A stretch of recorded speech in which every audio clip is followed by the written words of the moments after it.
Ginawa ni Donald Trump ang hindi inaasahan para lang manalo sa halalan sa Kongreso ngayong tagladas. Sa gitna ng nabigong digmaan kontra Iran at tangkang agawin ang halalan sa Kongreso, nagsagawa si Donald Trump ng tunay na raid laban sa mga demokrata.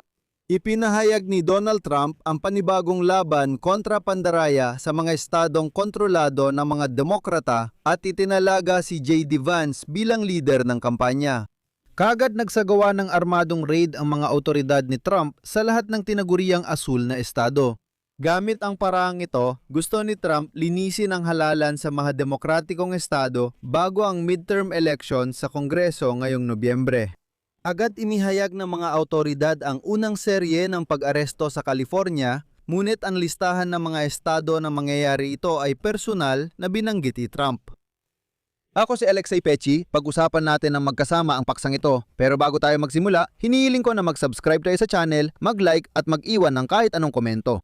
Mga kaibigan, kung nais ninyong suportahan ang YouTube channel na ito, pwede kayong mag-donate o mag-sponsor gamit ang mga link at detalye sa video description. O i-scan ang QR code na makikita ninyo sa inyong mga screen, lubos akong magpapasalamat sa kahit anong suporta mula sa inyo.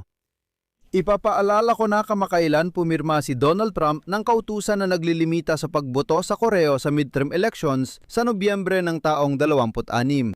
Inuutos ng dokumento sa kagawaran ng Homeland Security ng Estados Unidos na gumawa ng rehistro ng biripikadong mamamayang may karapatang bumoto hiwalay sa bawat estado. Ayon sa kautusan, ang US Postal Service ay maaari lamang magpadala ng mga balota sa mga mamamayan na kasama sa espesyal na listahan. Ang totoo, ang sariling kagawaran ng Homeland Security ni Donald Trump ang gagawa ng listahan ng mga pabor at hindi pabor na botante at si Trump ang magpapasya kung sino ang pwedeng bumoto at sino ang hindi. Malinaw na apelayin sa korte ang kautusan ni Trump at posibleng mapigilan ito bago ang halalan, kaya't magiging mahaba at magulo ang proseso. Halimbawa, sinabi ni Attorney General ng Massachusetts, Andrea Joy Campbell, na inaaral niya ang mga dokumento at gagawa ng legal na hakbang. Pero hindi doon natapos si Trump. Kamakailan sa Truth Social, inihayag ng Pangulo ng Estados Unidos na si J.D. Vance, ang Vice-Presidente, ang namumuno ngayon sa paglaban sa pandaraya sa Estados Unidos. At sinabi niya na malawak at laganap ang problema at ang bagong papel ni J.D. Vance bilang pangunahing tagapaglaban sa pandaraya ay magiging mahalagang salik kung gaano kaganda ang magiging kinabukasan ng ating bansa. At ayun na, kahit walang ebidensya, sinabi ni Trump na magpo-focus si Vance lalo na sa mga estado kung saan laganap ang pagnanakaw ng pera ng mga nagbabayad ng buwis ng mga tiwaling demokratikong politiko. Gusto ko lang linawin na malinaw na binibigyang diin ni Trump na ang labanan niya ay laban sa mga demokratiko, hindi laban sa pandaraya, korupsyon o pagnanakaw ng pera ng gobyerno sa pangkalahatan. Hindi. Sinasabi niya ng tahasan na laban ito sa mga demokratiko. Kung hindi niyo pa rin naintindihan, ipapaliwanag ko. Diretsahan ang sinasabi ni Trump, may ilang mga estado, mga particular na estado, kung saan ang mga demokratiko ang nasa kapangyarihan. Kaya ako, bilang parang hari, magpapadala ng sariling kinatawan para ayusin ang kaayusan at pasunurin ang mga demokratang iyon. Gumawa ng lahat ng paraan para hindi sila magtagumpay doon. Parang sinasabi ni Trump, hindi ko alintana kung binigyan ng mga botante ng kapangyarihan ang mga demokratang iyon sa mga estadong iyon. Wala akong pake kung pinili ng ilang botante ang mga demokratang iyon. Kukunin ko ang kapangyarihan at gagawin lahat para siraan sila bago ang eleksyon. Tinukoy ni Trump ang California, Illinois, Minnesota, Maine at New York. Sinabi niya na sobrang laki ng pandaraya na kung magtagumpay tayo, mababalance natin ang budget ng Amerika. Pero tulad dati, walang ebidensyang ipinakita si Trump. Laging nakakalusot si Trump dito. Mapapansin nyo, sa lista ni Donald Trump, walang kahit isang estado na hawak ng mga Republikano. Wala talaga. Hindi ba ito pampulitikang motibo? Siguro nga. Sa huli, inanunsyo ni Trump na sa lahat na nabanggit na estado ay muli siyang magpapadala ng mga armadong alagad ng batas para magsagawa ng mga raid at hulihin ang mga demokratiko. Sa totoo lang, nagsimula na ang mga raid sa Los Angeles. Sabi ni Trump, inanunsyo ng federal na opisyal nitong Huwebes ang pag-aresto sa 8 katao dahil sa mahigit $50 milyong na panlilinlang sa sektor ng kalusugan, karamihan sa timog. Ayon sa kagawaran ng katarungan ng Estados Unidos, karamihan sa mga inaakusahan, kabilang ang mga nurse at isang psikolohista, ay umano'y nagplano ng panlilinlang laban sa Medicare. Sa pagpapatakbo ng Peking Hospice na ginamit ang mga taong hindi terminal ang sakit bilang tumatanggap ng serbisyo. Gusto ko lang sabihin na oo, may malaking problema sa mga hospice na ito. Hindi ito sikreto. Sa karamihan ng mga estado, hindi lang sa mga pinamumunuan ng demokratiko, karaniwan ang kwento ng mga Peking Hospice kabilang para sa paglaban sa pagka-adik sa droga. Ganyan din ang mga hospice na ito. Sa totoo lang, nilalaban nila ang napakalaking halaga ng pera sa pamamagitan ng pagpapanggap na may mga taong nagpapagagot sa kanila, kahit na sa realidad, baka wala naman talagang nagpapagagot doon.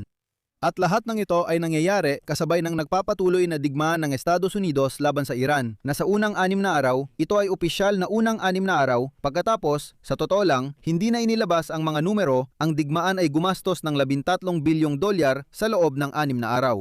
Noong Biyernes, inilahat ng administrasyon ni Trump ang panukalang budget na magtataas sa gasto sa depensa sa pinakamataas sa loob ng mga dekada, aabot sa $1.2 trilyong kada taon. Habang malaki ang bawas sa ibang programang pampamahalaan, samantala, madalas sabihin ng mga kaalyado ni Trump na ang mga estadong karaniwang bumoboto sa mga demokratiko ay sangkot sa pandaraya.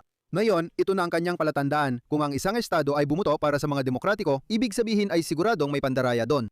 Sigurado akong may ilang taga-subaybay sa YouTube channel na ito na galit at nagkokomento. Hindi mo naiintindihan, hindi mo alam kung gaano ito kalaki. Nakakaawa naman kayo, madali pala kayong maloko. Ulitin ko, may problema at tinutugunan nito, pero si Trump ay lumalaban lang sa problemang ito sa mga estadong pinamumunuan ng mga demokratiko. Paalala, noong Disyembre nakaraang taon, pinatigil ni Trump ang federal na pondo para sa daycare sa Minnesota dahil sa ganitong paratang. Sino ba ang namumuno doon? Mga demokratiko. Aktibo rin niyang ginamit sa estado ang mga ahente ng Immigration at Customs Enforcement o ICE, kasabay ng mga kontrobersyal na raid laban sa mga imigrante kung saan, paalala ko lang, 2 Amerikano ang napatay, hindi mga ilegal, kundi totoong mga Amerikano, at nagkaroon din ng malawakang mga protesta. Noong Pebrero ng taong ito, inanunsyo ni J.D. Vance na pansamantalang ititigil ng administrasyon ni Trump ang higit $250 milyong mula sa Medicaid para sa Minnesota. Bilang bahagi ng mga pagsisikap na matyak na ang estado ay maayos na gumagamit ng pera ng buwis ng mga mamamayang Amerikano. Sumagot noon si Gobernador Tim Walz ng Minnesota mula sa Demokratikong Partido at sinabi, "Walang kinalaman ito sa investigasyon ng pandaraya. Ang mga ahente ni Trump na nag-imbestiga ay nagpapaputok at umaaresto pati mga bata." Sinisira ng kanyang kagawaran ng katarungan ang trabaho ng US Piskalya at nililimitahan ng kanilang kakayahang usigin ang totoong pandaraya. At bawat linggo, pinapatawat ni Donald Trump ang panibagong mandaraya. Mamaya natin yan tatalakayin. Sinabi rin ni Donald Trump na mas madaming panlilinlang sa California kaysa Minnesota na parehong pinamumunuan ng mga demokratiko. Sa mga nakaraang buwan, iginiit ng administrasyon ni Donald Trump ang talamak na panlilinlang sa sektor ng kalusugan sa Southern California at nangakong magpapatupad ng maigpit na hakbang. Madalas nilang ginagamit ang isyung ito para sa layuning pampulitika at batikusin ang pamumuno ng mga demokratiko sa estado. Narito ang isang kawili-wiling katotohanan. Halos lahat ng mga kasong binanggit ng kagawaran ng katarungan sa serye ng pag-aresto ay may kaugnayan sa Southern California na pinamumunuan ng mga demokratiko. Bilang sagot, ipinagtanggol ni Gobernador Gavin Newsom ang California at sinabing may aksyon ang estado. Sabi niya, "Oo, nilalabanan namin ito. Kinukuha namin ang mga lisensya ng mga hospisyo doon. At hindi lang 1 o 2, 10-10 ang bilang. Isinasara ang mga hospisyo, may mga investigasyon at iba pa. Pero ngayon, ibabahagi ko ang mahalagang pahayag ni Newsom na nagpapaliwanag ng marami. Ang administrasyon ni Trump na puno ng pinakamalalaking mandaloko ay sinisisi ang California sa mga problema ng kanilang mga federal na programa. Masaya ako makita na sa wakas ay seryosong tinutukan ng mga federal na otoridad ang pandaraya sa mga programang sila ang namamahala 15 buwan matapos maupo si Trump. At ito ay isang napakahalagang paglilinaw na malamang ay hindi gugustuhin ng karaniwang botante na pagtuunan ng pansin.